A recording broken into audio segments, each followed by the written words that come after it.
警告：本片乃係 Andy 認屎認屁、自吹自擂、自我感覺良好嘅影片，內容可能令觀眾頭痛、頭暈、惡心、嘔吐，建議一家大細用西口西面藐視嘅態度去睇晒成條片，令家人更加團結，全家身心舒暢。share 埋俾朋友，更令你添福添壽。大佬啊，呢條友咧都 OK 戇居喎。大家好，我係 Andy，一個從只得8毫子零用錢到財富自由嘅香港人。2026年6月，我退休啦。回顧人生上半場，不如意事10常1、2，我係幸運嘅，而且當刻嘅不如意結果都係甜美嘅，所以做人做事拉長時間線去睇有着數。我出身自公屋家庭，一家4口住180尺。富貴嘅同事曾經表示不可思議，有人覺得窮係壞事，但我感恩細個時候嘅窮困令我有極強動機去揾錢，去學理財。細個已經學懂量入為出，精打細算。大約7、8歲嘅時候，喺青衣一間文具鋪見到張貼紙賣1蚊，但我身上只得8毫子。我夠薑問老闆：我得8毫子，可唔可以買張貼紙俾我？你有目標嘅時候，你就要有行動力，亦需要勇氣。而我嘅行動力同勇氣俾我回報，老闆真係肯用8毫子買張貼紙俾我。多謝老闆。亦因為細個窮同媽媽嘅管束，練成我儲蓄嘅習慣。多謝媽媽。小學時成績名列前茅嘅，但考唔上第一志願中學，只能夠考上第2志願。反而成績比我差嘅同學，居然入到我嘅第1志願，真係吹膠仗。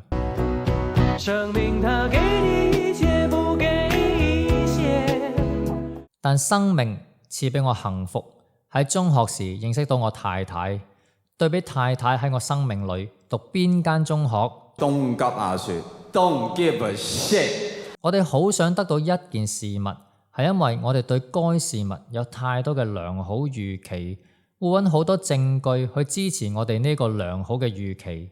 講白啲，應該係良好願望。呢度有2點可以思考：一，天氣不似預期。當你得到該事物嘅時候，如果個結果未能符合你嘅預期，你會失望。當你越着緊，越想得到，越高期望嘅時候，你嘅失望就會越大。2，錯失。當你死格坑，只係想一件事物嘅時候，你就會放棄咗 universe 減1。保持開放心 ，make yourself available。你可能會發現選擇從來唔會只得一個，太執着反而會 rule out 咗其他可能性帶俾你嘅良好結果。中學1年級時，因為太串嘴啦，口沒遮攔，被班主任 Miss Ken 由溫E班調我去 2C 班。當時覺得被遺棄，喊晒口話：我會改㗎啦。但係柳暗花明又一村，中2開始重新釋放自我，識到好多朋友。多謝 Miss Ken。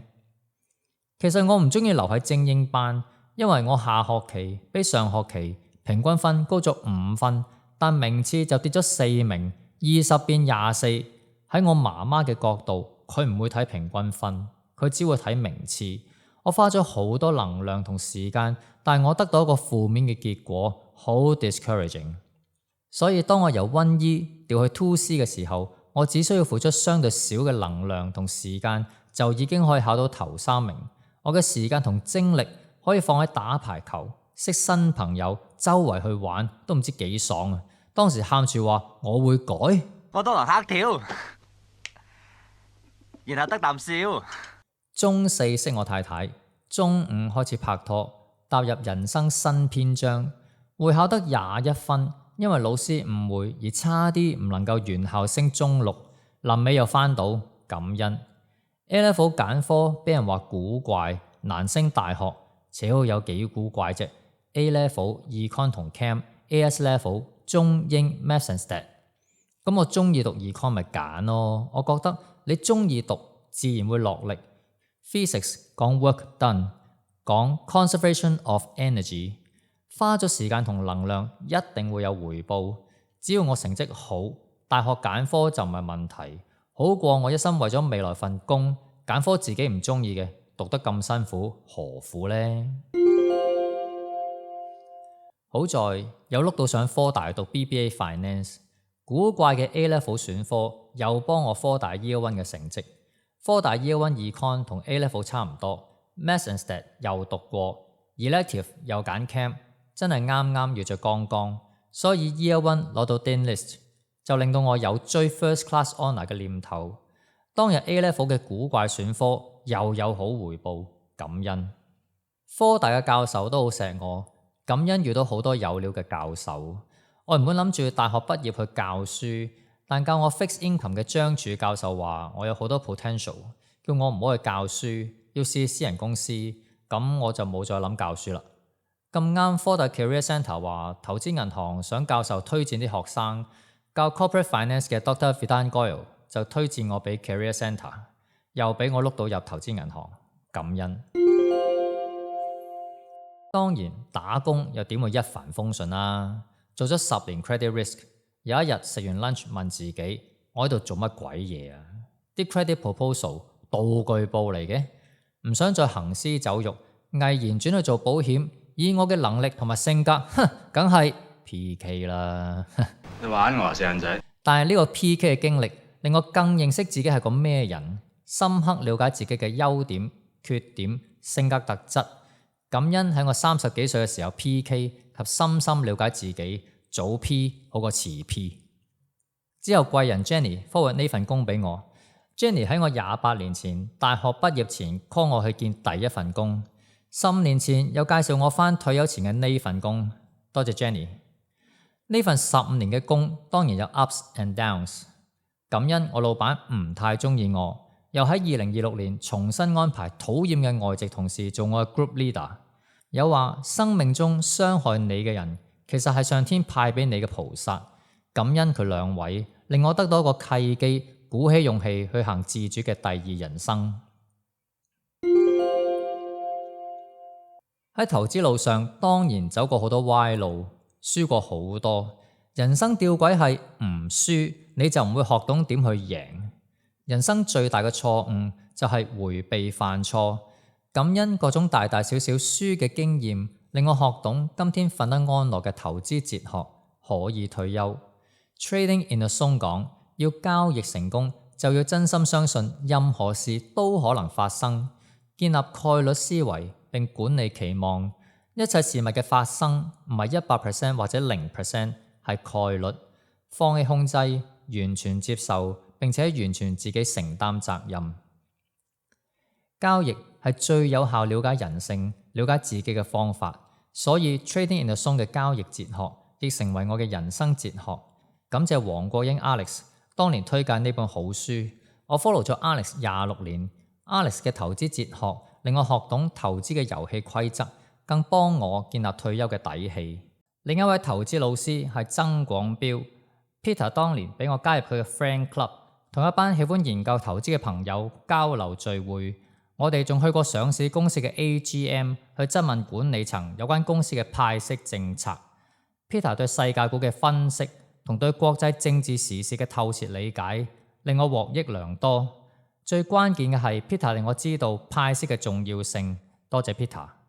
除咗投資之外，亦多謝你成為我嘅良師益友。多謝 Dear Brother。 其實最感恩就係同太太經歷咗33年，呢種福報令我相信我上一世係大慈善家。百世修來同船渡，千世修來共枕眠。感激我遇見，多謝太太。由中學到大學到打咗28年工，我哋一齊經歷咗好多。考會考 A Level， 沙士嘅時候去 Energy 唱4個鐘頭 K， 結婚買樓搬屋，Covid， 你都一直喺我身邊。患難共度勝於一切世事，同甘苦走過這一輩子。多謝你，太太。近年身體出現各種警號，要正視係咪生活方式令自己身體變差。我太緊張，所以太大壓力，係基因遺傳，咁就冇計啦。完全接受，媽媽生到我身體係咁，但亦因為媽媽生到我可以50歲退休，唔能夠好就要，壞嘅就唔要。人生不嬲都係套餐咁食，所以醫到咪去醫，醫唔到都唔係世界末日。有好多嘢都唔一定 fix 到。後生時新陳代謝快，覺得可以回復到100%，其實只係自我感覺良好。尋日個電腦仲好地地，今日就突然開唔着，所以趁行得走得嘅時候多體驗生活。退休我定義為不為金錢而工作，所以我下一步會想體驗多啲，試多啲，貢獻多啲，分享多啲，見步行步，慢慢會摸到新嘅路向。唔好以為自己仲有40-50年命，可能聽日就喺嗰條濕滑嘅公路，嗰個粗心大意嘅司機。所以我會好好表達愛，愛自己，愛我所愛嘅人，就算突然間走咗都唔會後悔。人只能活在當下，唔好等聽日，因為唔一定有聽日。呢種態度唔係灰，唔係消極，相反係積極態度，提醒我要積極體驗當下，活在當下。你有冇諗過自己幾時退休啊？歡迎留言講下。鍾意今集就 like and subscribe，share 俾朋友。我哋下集再見，thank you。